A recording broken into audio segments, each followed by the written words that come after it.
Good morning, Snap Pickleball players. It's a little quiet this morning because, well, it's 5 o'clock. All right, 5:30. But anyway, as promised, here's our video for the overhead smash, okay?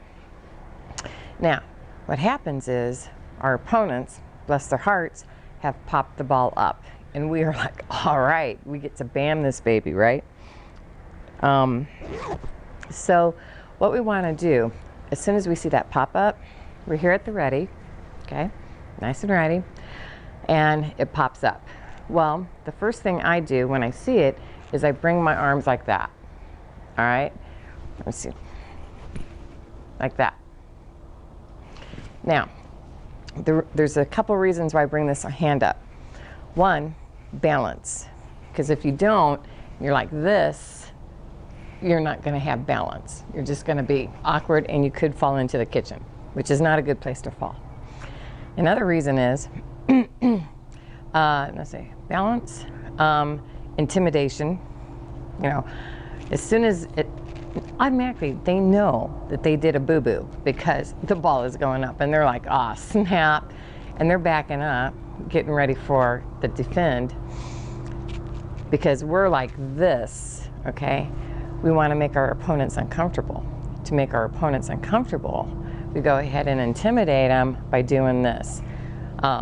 So as soon as you see your opponents do this, you know nothing's good going to come out of that. Another reason is I go ahead and I follow the ball with this hand, so that way when I'm like this and I need to come back a little bit, I'm able to watch the ball and figure out where I want to make contact, okay? I want to make contact in front of me, not back here, okay, in front of me. And this hand here helps me in order to gauge where I want to make contact. So those are the three reasons. My most favorite, though, obviously, is because it really does scare your opponents when they see you go like this. Anyway. Now back to hitting it behind you, okay? You don't want to do that. You don't want to take a big swing back here, okay? Because if we take a big swing back here, like that, we're going to make contact here. Our follow through is going to be down like that. So where's that ball, right? Okay, if another thing happens, if we make contact back here, and we push it out without coming down, we're literally tossing it to the back side of the court. So it's very important to make contact here in front of you. Okay, so you're like this, here in front of you, make contact, push it out, and then down. Okay, so I'm at the ready. Okay, do it again. Okay, notice when I'm like this and push forward, I'm not off balance. But if I was like this and push forward, now I'm off balance and I go into the kitchen, okay? Remember how I said, do not run backwards? Okay, this is gonna get you into trouble. You're gonna get broken wrist, broken elbows, the sore butt, whatever. It's not a good thing. So don't run backwards, ever, ever, ever, okay? So it's the proper way of doing it. Let's see if I can do it. Okay, so if the ball goes over my head, I'm going to go ahead and do a side shuffle like this while keeping an eye on the ball so I can hit it in front of me, okay? Let's do that again. Okay, we're here like this. Bring it up.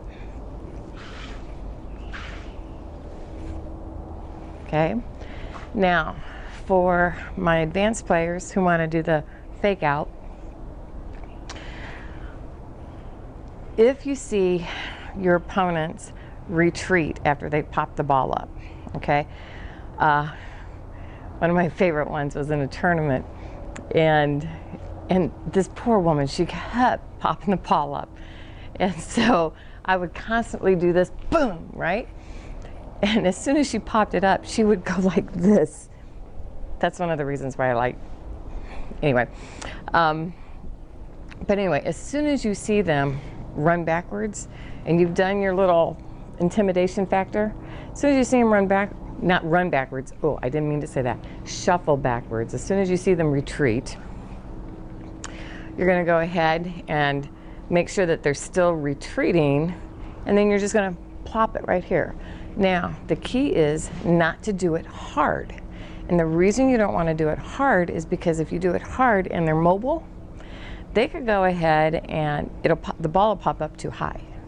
If the ball pops up too high, it gives them time to come back and retrieve the ball and get it. And so we don't want to have that happen. So when you do your fake out, you're just going to go boop, and then it just plops over that net into the kitchen, and it doesn't have the power to come back up. Okay, so that's a good fake out. Another way to do a good fake out is to make sure you angle it, so that way when it pops out this way and not back to them. Okay, you don't want your fake outs to go towards your opponent so that they can meet it.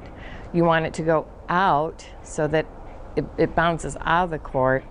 Hopefully they're not quick enough to do around the post on you. Okay, if it's too high and it's at an angle, they could do it around the post. Remember, we don't want to be the assist on any of those things. I, however, assisted last night. I'm like, they got a beautiful round the post, and I was the one that put it there. Anyway, we'll talk about that again for the newbies who don't know how this whole thing started. We'll do a live feed sometime this week. I'll put it on our group page. And anyway, you guys, hope this kind of helps you out. Go have fun and enjoy the weather. Look at how beautiful this is, huh? Beautiful, sunny Green Valley, Arizona. Anyway, smart, nimble, and purposeful pickleball. Okay, see you later.